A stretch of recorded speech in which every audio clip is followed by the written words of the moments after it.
ങ്ങളിലും പ്രവർത്തനങ്ങളിലും ആകൃഷ്ടനായിട്ട് കാശി വിദ്യാപീഠത്തിലേക്ക് ചെല്ലുമ്പോൾ അവിടെ അന്ന് ഇന്ത്യൻ നാഷണൽ കോൺഗ്രസിൻ്റെ സോഷ്യലിസ്റ്റ് ചേരിയിലെ നായകന്മാരായ പതിയെ പതിയെ കമ്മ്യൂണിസ്റ്റുകാരായി മാറിക്കൊണ്ടിരിക്കുന്ന ആചാര്യ നരേന്ദ്രദേവും ഓം പ്രകാശ് മേത്തയും പോലെയുള്ള പണ്ഡിതന്മാരുടെ കീഴിലുള്ള വിദ്യാഭ്യാസമാണ്.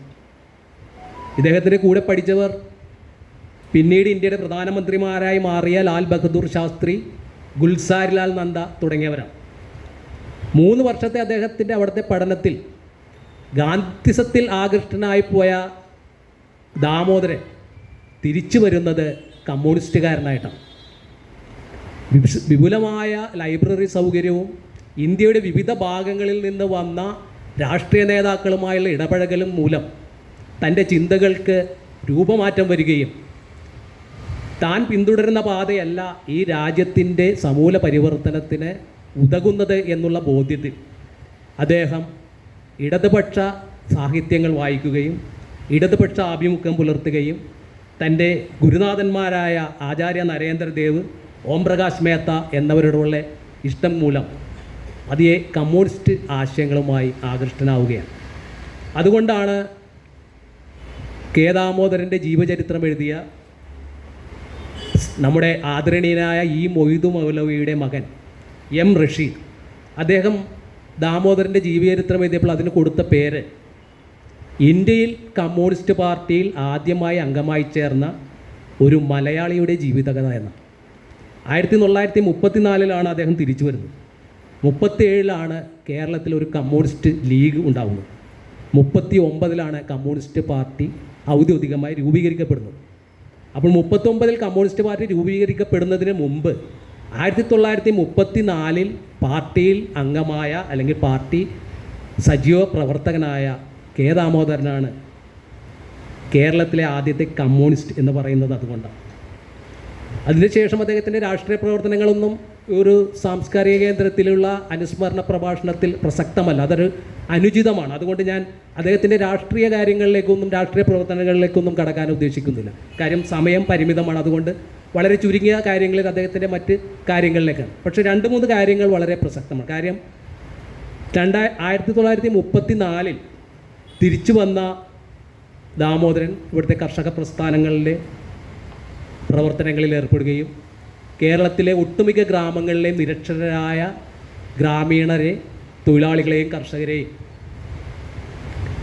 ആശയപരമായ ആയുധമണിയിക്കാനുള്ള ശ്രമങ്ങളിൽ ഏർപ്പെടുകയും ചെയ്തു. ഇദ്ദേഹത്തിൻ്റെ ഏറ്റവും വലിയ കഴിവ് അനർഗളമായി മണിക്കൂറുകളോളം സംസാരിക്കുവാൻ, വളരെ ലളിതമായ ഭാഷയിൽ, എത്രയും ഗൗരവമുള്ള കാര്യങ്ങളും വളരെ ലളിതമായ ഭാഷയിൽ സംസാരിക്കുവാനുള്ള ഒരു അനുപമമായ കഴിവ് അദ്ദേഹത്തിനുണ്ടായിരുന്നു. തുഞ്ചൻ്റെ നാട്ടിൽ ജനിച്ചതുകൊണ്ടാകാം. കാര്യം എഴുത്തച്ഛൻ്റെ നാട്ടിൽ ജനിക്കുന്ന എല്ലാവരും ഉരുവിടുന്നൊരു പ്രാർത്ഥനയുണ്ടല്ലോ, വാരധി തന്നിൽ തിരമാലകളെന്ന പോൽ ഭാരതി പദാവലി തോന്നേണേ കാലേ കാലേ. അത് വളരെ അനുഗ്രഹിച്ച, നാവിലും ചിന്തയിലും ആ അനുഗ്രഹം കിട്ടിയ ഒരു വ്യക്തിത്വമായിരുന്നു ദാമോദരൻ. ആ 1934 അദ്ദേഹം വരുമ്പോൾ 1935 ലോകത്ത് ഇൻ്റർനാഷണൽ പ്രോഗ്രസീവ് റൈറ്റേഴ്സിൻ്റെ പാരീസിൽ വെച്ച് ഒരു സമ്മേളനം കൂടുന്നു. ആ സമ്മേളനത്തിൽ ലോക സാഹിത്യത്തിലെ വലിയ മഹാന്മാരൊക്കെയാണ് പങ്കെടുത്തിട്ടുള്ളത്. അതിൻ്റെ ചുവട് പിടിച്ച് 1936 ഇന്ത്യയിൽ ലക്നൗവിൽ വെച്ച് മുൻഷി പ്രേംചന്ദിൻ്റെ നേതൃത്വത്തിൽ ഒരു പുരോഗമന സാഹിത്യ സംഘടന രൂപം കൊള്ളും. അതിൽ കേരളത്തിൽ നിന്ന് ആകെ പങ്കെടുത്തൊരു മലയാളി കെ ദാമോദരൻ. ആ ജീവൽ സാഹിത്യ സംഘടന എന്ന പേരിൽ 1936 ശേഷം തൃശ്ശൂരിൽ വെച്ച് കൂടിയ ആ സമ്മേളനം കേരളത്തിൽ അന്നത്തെ സാഹിത്യകാരന്മാരിൽ 2 ചേരികൾ ഉണ്ടാക്കാൻ എന്നുള്ളവർ നമുക്കറിയാം. കാര്യം സാഹിത്യ സ്നേഹികൾക്കും സാംസ്കാരിക പ്രവർത്തകർക്കും അറിയാവുന്ന കാര്യം. 2 ചേരികളായിട്ട് കലയ്ക്ക് വേണ്ടിയോ കല സാമൂഹ്യ പുരോഗതിക്ക് വേണ്ടിയോ എന്നുള്ള 2 ചേരികളിൽ നിന്നുകൊണ്ട് വലിയ തർക്കവും ഇതൊക്കെ. ആ 37 കേരളത്തിൽ അല്ലെങ്കിൽ മലയാളത്തിൽ ആദ്യമായി ഒരു രാഷ്ട്രീയ നാടകം രചിക്കപ്പെടുന്നത്. രതീശൻ മാഷിനൊക്കെ വളരെ കൗതുകമുള്ള ഒരു കാര്യമാണ്, അദ്ദേഹത്തിനൊക്കെ അതറിയാവുന്നതാണ്. കാര്യം പാട്ടബാക്കി എന്ന നാടകം കെ ദാമോദരൻ രചിക്കുന്നത്.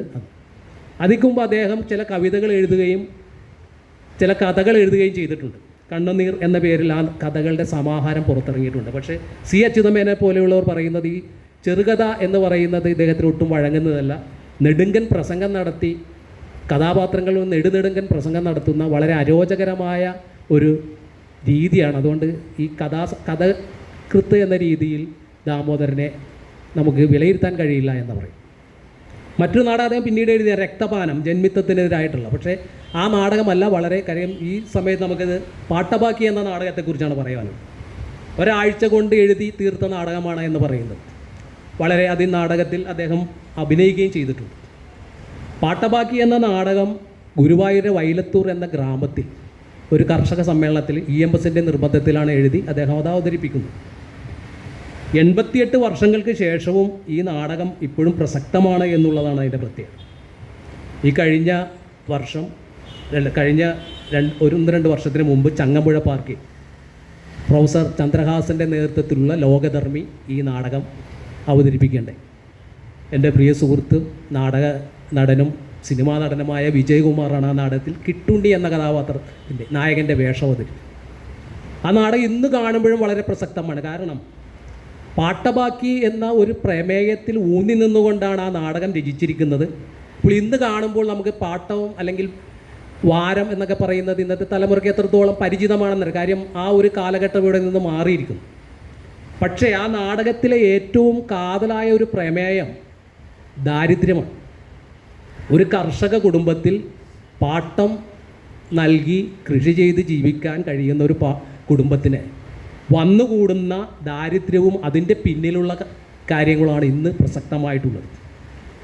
കുട്ടിക്കൃഷ്ണമാരാർ പാവങ്ങളെക്കുറിച്ച് പറയുമ്പോൾ അദ്ദേഹം പറയുന്നൊരു വാചകം, ഒരു നീചനും കൊള്ളക്കാരനുമായ ഒരു കഥാപാത്രത്തെ, അതായത് അതിലെ കേന്ദ്ര കഥാപാത്രമായ റാങ്വാൽ റാങ്ങിനെ ക്രിസ്തു മാർഗത്തിലേക്ക് കൊണ്ടുവരുവാൻ, പരിവർത്തനം ചെയ്യിക്കാൻ ഉതകുന്ന വിധത്തിൽ വിശുദ്ധനായ ഒരു കഥാപാത്രത്തെ, ഡീലെ മെത്രാൻ, ആ മെത്രാനെ സൃഷ്ടിച്ചു എന്നുള്ളതാണ് ഈ സൃഷ്ടിയുടെ മേന്മ, അതായത് പാവങ്ങളുടെ മേന്മ അതാണെന്ന് പറഞ്ഞുകൊണ്ടാണ് കുട്ടിക്കൃഷ്ണമാരാർ അദ്ദേഹം പാവങ്ങളുടെ കുറിപ്പ് അവസാനിപ്പിക്കുന്നത്.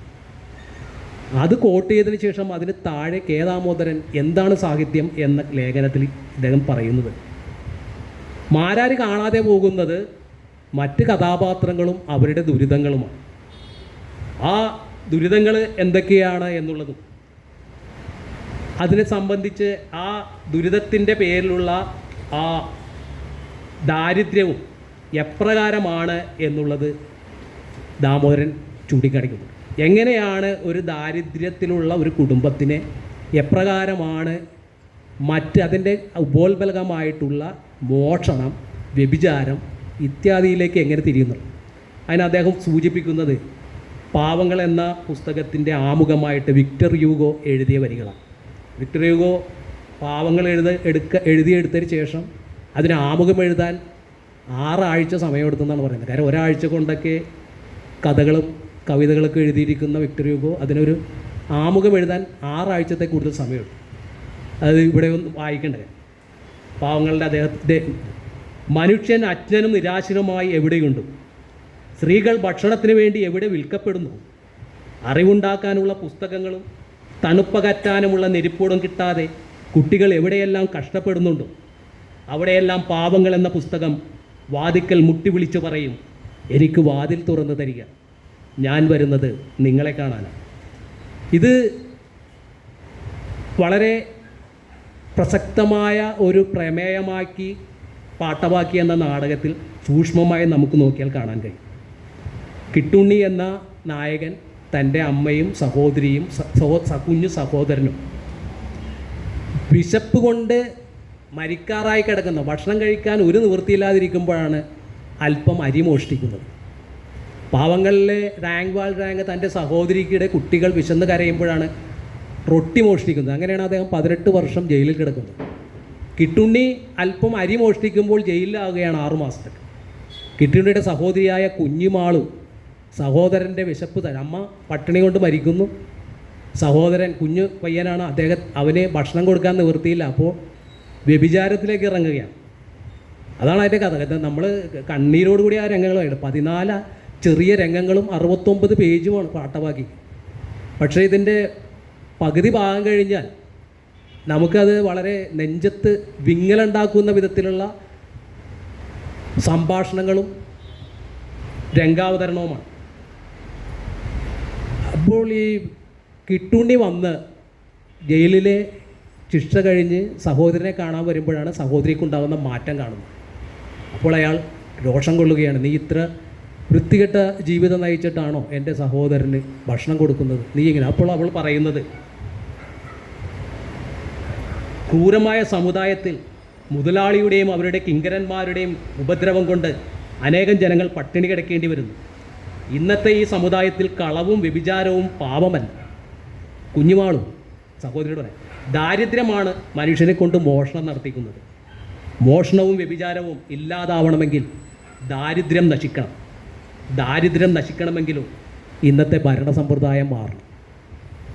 ഏത് കൊല്ലമാണ് ഈ നാടകം എഴുതണമെന്നുള്ളതാണ്. 1937 ഇന്നും ഈ വാക്കുകളും ഈ പ്രമേയവും പ്രസക്തമാണ് എന്നുള്ളത് അട്ടപ്പാടിയിലെ മധു അല്പം വിശന്നപ്പോൾ കുറച്ച് വീട്ടു സാധനങ്ങൾ മോഷ്ടിച്ചപ്പോൾ എന്താണ് സംഭവിച്ചതെന്നുള്ളത് നമുക്കറിയാം. ഇപ്പോൾ ഷീജ വക്കത്തിൻ്റെ ഒരു കവിതയുണ്ട്.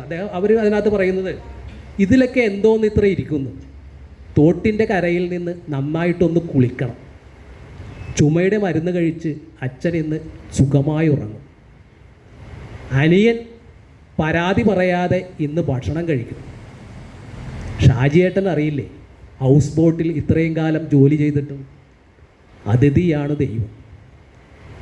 ഈ അതിഥിയാണ് ദൈവം എന്ന് പറയുന്ന വാചകത്തിലൂടെ നമുക്കിത് എന്താണെന്നുള്ളതിൻ്റെ കാര്യം പൂർണ്ണമായിട്ട് പോകാം.